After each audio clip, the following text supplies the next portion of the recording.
Para kay Vice President Sara Duterte, kung seryoso si Pangulong Ferdinand Marcos Jr.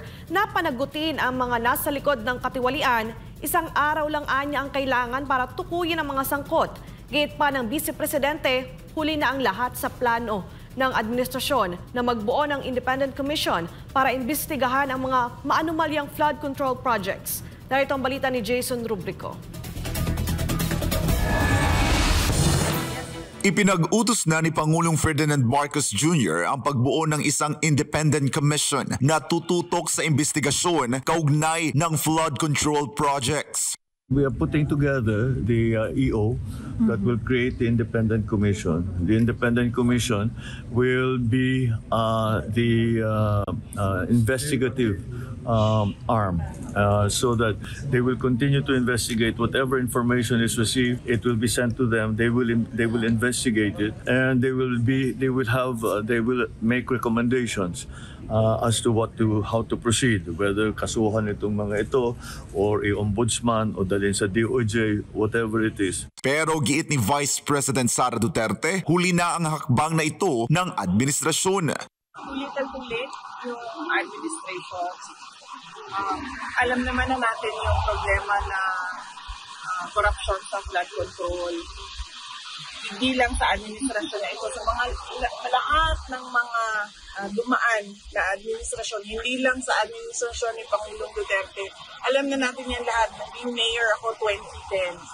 Meron ng issue ng flood control corruption. And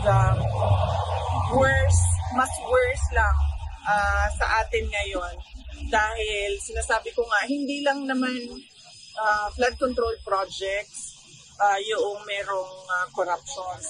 Muli ring binigyang diin ni VP Sara na ang dahilan ng kanyang pagbibitiw bilang kalihim ng Department of Education ay ang pangingialam umano ng Kamara sa budget ng ahensya, partikular sa pondo para sa pagpapatayo ng mga school building.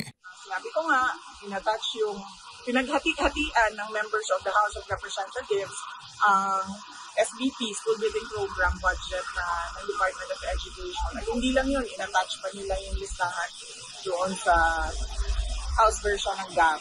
Ayon pa kay VP Sara, alam ito ng Pangulo, ngunit pinili nitong baliwalain. Kaya para sa kanya, kaduda-duda ang biglaang pagpapaimbestiga ng administrasyon sa flood control projects.